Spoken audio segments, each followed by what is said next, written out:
Good morning, students. 11th class. Now, today we are going to study about the next lecture of thermodynamics. And in this beta today, first of all, we are going to study about the first law of thermodynamics. ठीक है, तो हम आज पहले law की first law of thermodynamics की बात करते हैं. If I am talking about the first law of thermodynamic, then this is basically it is simply the law of conservation of energy. ठीक है, जो कि कहता है that energy can neither be created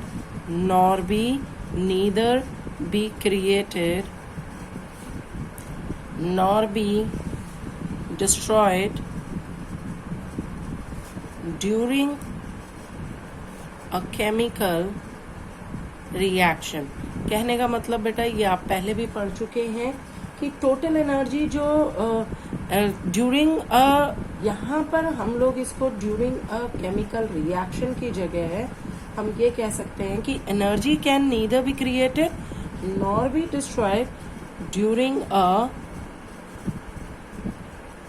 chemical reaction which is taken place in system and surrounding. या इसको इस तरीके से करिए बच्चे कि जो total energy of the universe, क्या total energy of the universe means system plus surrounding, माने कि system and surrounding remains constant. क्या रहेगी? remains constant although it may undergo क्या transformation from one form to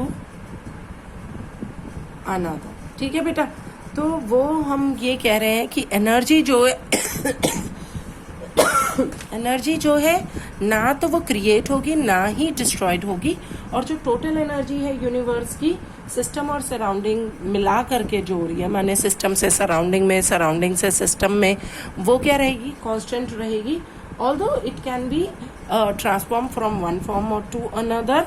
और सीधे साधे शब्दों में, very simple words, you can also say that energy of an isolated system is constant. ठीक है, आइसोलेटेड सिस्टम की एनर्जी क्या रहती है? Constant. This is the first law of thermodynamic. इसके लिए बेटा मैं आपको मैथमेटिकल रिलेशनशिप बतवाती हूँ in between internal energy, work and heat. तो सपोज हमने एक बीकर लिया, बीकर में हमने वही इस सिस्टम की, इसके अंदर गैस है, इसके ऊपर पिस्टन लग गया, जो हम प्रीवियस अपने वीडियोस में भी कर चुके हैं. तो इसकी सपोज एनर्जी जो है, इस इंटरनल एनर्जी कितनी है सिस्टम में? U है. अब अगर मैंने इसमें Q amount of heat transfer की है, क्या किया है?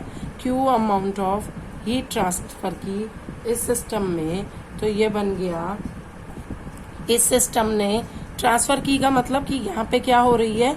हीट एब्जॉर्ब हो रही है. दोबारा बता रही हूँ, हीट एब्जॉर्ब हुई, इस सिस्टम ने की, तो ये बना U1 प्लस Q, यही बना.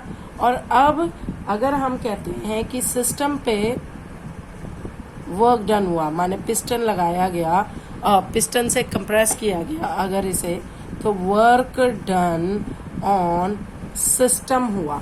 ठीक है बेटा, तो इस केस के अंदर आप ये देखिए कि ये देखो, इस पे हमने प्रेशर अप्लाई किया तो माने वर्क डन हुआ. तो दैट मीन्स कि ये क्या बन गया? U1 इंटरनल एनर्जी थी प्लस Q इतनी ही ट्रांसफर हुई प्लस इतना इस पे काम हुआ, तो ये क्या हो गई? इस सिस्टम की फाइनल स्टेट आ गई. तो ये फाइनल एनर्जी हो गई, ये फाइनल स्टेट आ गई, और ये इसकी इनिशियल स्टेट थी. एम आई राइट? ये इनिशियल स्टेट. तो means internal energy of this system can be increased by two ways, either by what, supplying heat to the system, or by doing work on the system. So suppose internal energy of the system initial, that is U1, final is U2. If it absorbs heat Q, then its energy will become U1 plus Q.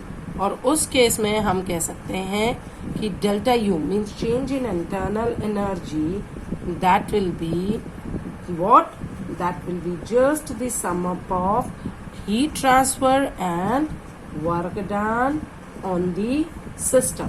यही होगा. So this is a first law of thermodynamics where all of us we know that W is equals to what, minus P delta V. कब होता है बेटा minus P delta V?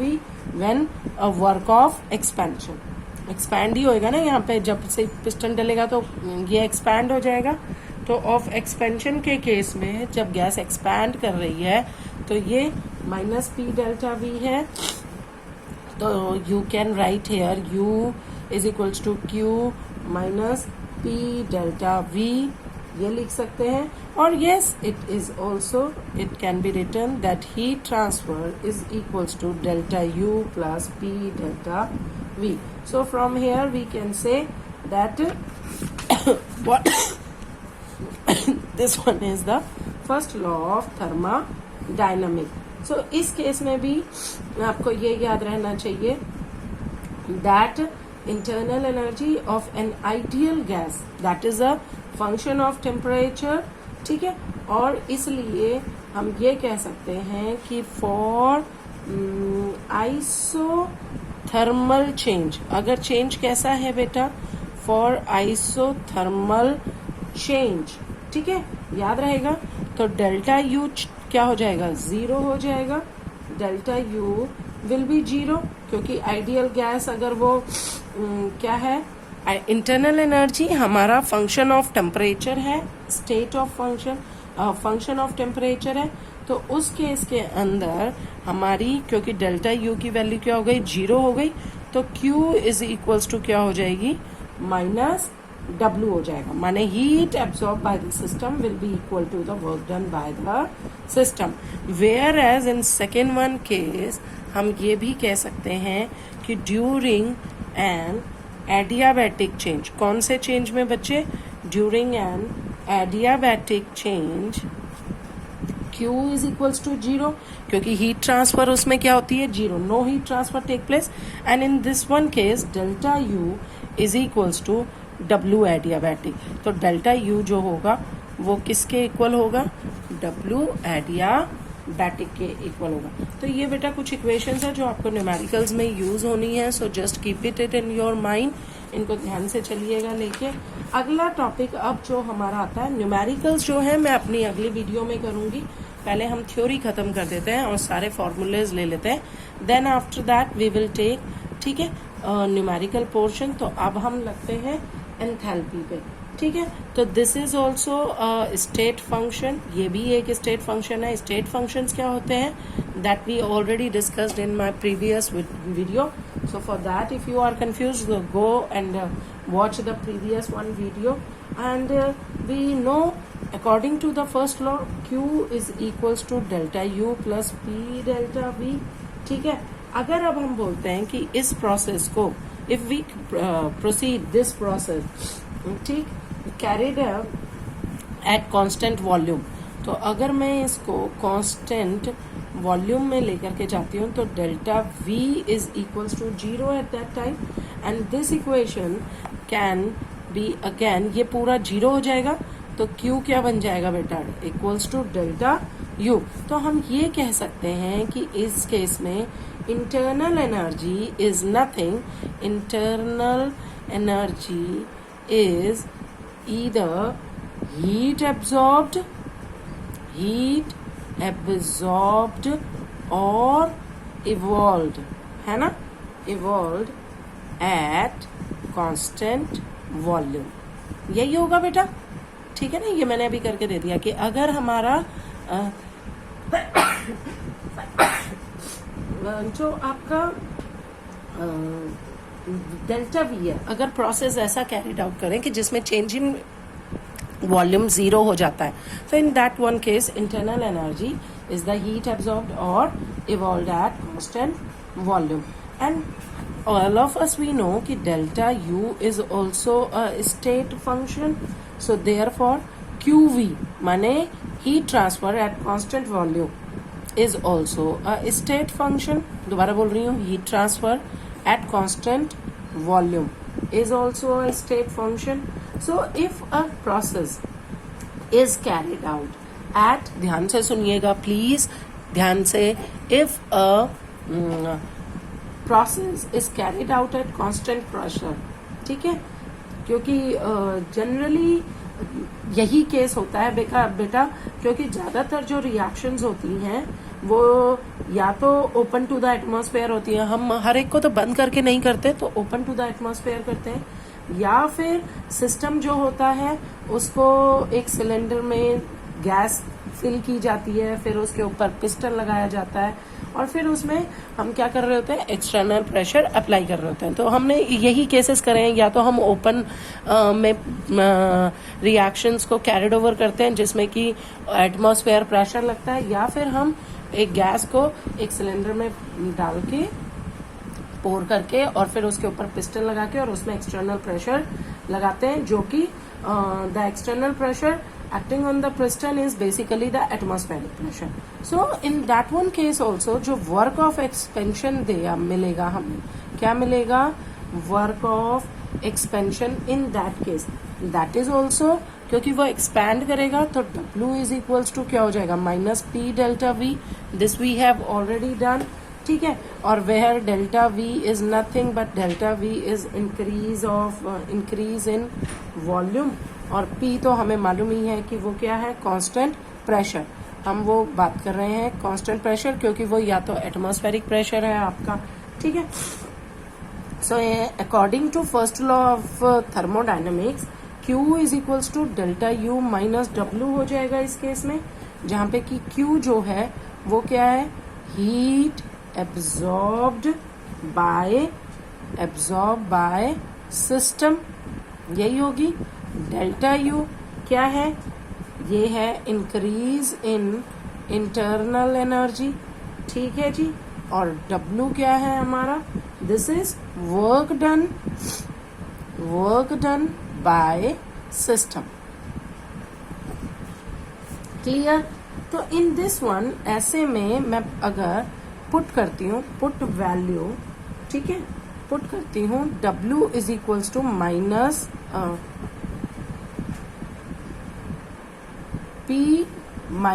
P delta V. तो QP जो होगा, QP heat transfer at constant pressure is equals to delta U plus P delta V हो जाएगा बेटा, ठीक है. ये एक इक्वेशन आ गई आपकी. पहली इक्वेशन हमने कहा ये है W is equals to minus P delta V. दूसरी इक्वेशन ये है बेटा, जिसमें मैंने कहा Q is equals to delta U minus W. And the third equation at constant pressure, heat at constant pressure is equals to delta U plus P delta V, ठीक है. Now we let करते हैं कि QP जो है, that is system जो है, that absorbs QP joules of heat, ठीक है. इतनी हीट को वो क्या कर रहा है, एब्जॉर्ब कर रहा है. तो इसकी its internal energy increases from U1 to U2 हो जाएगी, and volume also increases from V1 to V2. So इस केस में बेटा delta U is equals to U2 minus U1 ये बनेगा, और आपका delta V is equals to V2 minus V1 ये बनेगा. ये इक्वेशन नंबर 5 है. अब वैल्यूज को पुट कर दो, पुट वैल्यू करो इन इक्वेशन 3, ठीक है जी. इक्वेशन 3 में हम इन दोनों की वैल्यू को पुट करते हैं इसके अंदर. तो ये बना QP is equals to delta U क्या था, U2 minus U1 plus P bracket में ले लो V2 माइनस V1, ये बन गई. So from here we can say, अब सेपरेट आउट कर लीजिए. QP is equals to V2 माने फाइनल स्टेट को अलग ले आओ और इनिशियल को अलग ले आओ, तो U2 प्लस PV2, ये माइनस बाहर माइनस को बाहर ले लीजिए, U1 प्लस PV1. एम आई राइट? ये ठीक है. ठीक, तो यहां से हम ये क्या कह सकते हैं. अब बेटा ये ध्यान से देखिए, आपका U plus PV, U plus PV, ऊपर देखो यहाँ पे U प्लस PV जो था, ये भी सारा का सारा क्या है, ये एक स्टेट फंक्शन है, हमने पहले ही बात करी. तो हम इस फंक्शन को U प्लस PV फंक्शन को हम क्या कह सकते हैं, ये एक थर्मोडाइनमिक क्वांटिटी है and this is called heat content और हीट एंथैल्पी. हम इसे क्या कहते हैं, एंथैल्पी ऑफ द सिस्टम और heat content of the system which is represented by a symbol H. ठीक है, तो ये हमारा क्या होता है, symbol H is the enthalpy. Now बेटा इट इज वेरी सिंपल कि this is also your enthalpy. H जो हमने अभी कहा है, इसको देखिए, H if H2 is H2 ले लेते हैं, एंथैल्पी इन फाइनल स्टेट. ठीक है, ये हो गई फाइनल स्टेट में, और H1 जो हो गई वो हो गई एंथैल्पी इन इनिशियल स्टेट. ठीक है बेटा, ये बनी हमारी इनिशियल स्टेट में. देन हम उसके हिसाब से क्या कहेंगे, H2 is equals to U2 plus PV2, H1 is equals to U1 plus PV1. So ये इक्वेशंस अगर मैं इक्वेशन नंबर किस में डालूं, 6 में डाल देती हूँ. Put value in equation number 6. मेरी इक्वेशन नंबर 6 क्या थी, इक्वेशन नंबर 6 मेरी ये थी, this one, that QP is equals to U2 minus U1. ये वाली बेटा, QP this one QP is equals to U2 plus PV2 minus U1 plus PV1. तो U2 प्लस PV2 क्या हो गई, QP is equals to U2 plus PV2 is equals to H2 minus दूसरी थी हमारी, यहाँ से देखिए, माइनस U1 प्लस P1. तो U1 प्लस P1 की जगह हमारा क्या आ जाएगा, this one comes up H1. So QP is equals to H2 minus H1. और हम कह सकते हैं QP is equals to delta H. ठीक है, so this is equation number 7. और यहां से हमने ये कहा that enthalpy change of system is equal to heat absorbed or evolved.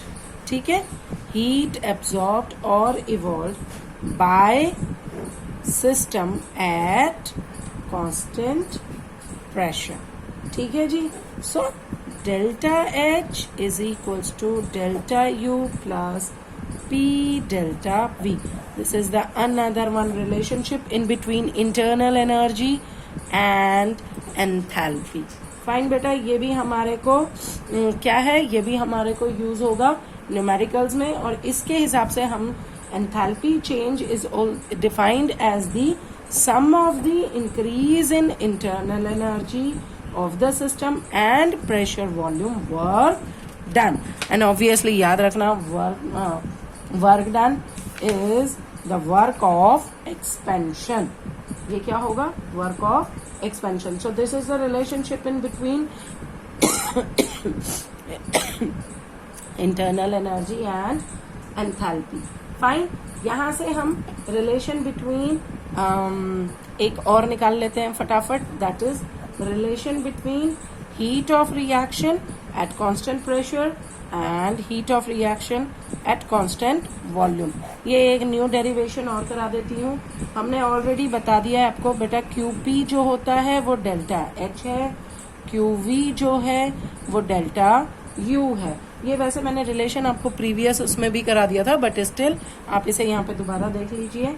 और हमने ये भी डिराइव कर लिया है दैट डेल्टा, ये आपकी इक्वेशन नंबर 1। इक्वेशन नंबर 2 अब हम ये कह चुके हैं डेल्टा H is equals to delta U plus P delta V। ये हमारी इक्वेशन नंबर 2 हो गई है, ठीक है। सो जहाँ पे कि delta V is change in volume है, तो मैं इस डेल्टा H की इक्वेशन को ऐसे भी लिख सकती हूँ, delta H is equals to delta U plus P change in volume V2 minus V1, और I can say delta U plus PV2 minus PV1. I can write down it like this, no problem. ठीक है, ये कर दिया। V1 is the initial state of the system, V2 is the final, V1 is the initial volume of the system, V2 is the final volume of the system। और मुझे ये भी मालूम है कि PV is equals to nRT for ideal gas होता है। ये तो हमने पहले भी किया है बेटा स्टेट्स ऑफ मैटर में। सो हम इसको ये कह सकते हैं कि अगर P1 है तो it is equals to N1RT, PV2 है तो वॉल्यूम 1 के लिए, इनिशियल वॉल्यूम के लिए, और फाइनल वॉल्यूम के लिए it is N2R2। Change in number of moles हो जाएंगे।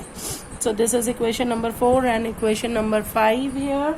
ना ये हमने बता दिया, N1 is the number of moles of gaseous reactant, और ये क्या है, these are also the number of moles of gaseous product. ये रिएक्टेंट के नंबर ऑफ मोल्स हैं, ये प्रोडक्ट के नंबर ऑफ मोल्स हैं।